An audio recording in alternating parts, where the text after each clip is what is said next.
جمعرات کو برسلز میں نیٹو کے وزرائے دفاع کے 2 روزہ اجلاس کے آغاز سے خطاب کرتے ہوئے نیٹو کے سیکریٹری جنرل جینس اسٹولٹنبرگ نے کہا کہ اتحاد افغانستان میں اپنے تجربے کا جائزہ لے گا اور اتحادی افواج کی مدد کرنے والے افغان شہریوں کی انخلا کا کام جاری رکھے گا۔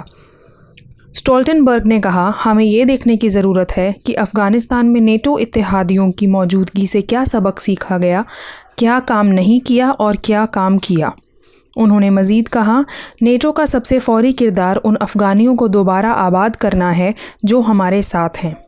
اب تک نیٹو اتحادی افغانستان سے 1,20,000 سے زائد افراد کو نکالنے میں کامیاب ہو چکے ہیں، جبکہ مزید انخلا جاری ہے۔ نیٹو کے سربراہ اجلاس میں افغانستان کا مسئلہ بھی اٹھایا گیا، جہاں شدت پسند طالبان نے رواں سال اگست میں اقتدار پر قبضہ کیا تھا۔ واضح رہے کہ نیٹو اتحاد اور روس کے درمیان تعلقات ہر وقت کم ترین سطح پر ہیں۔ The relationship between NATO and Russia is at its lowest point since the end of the Cold War.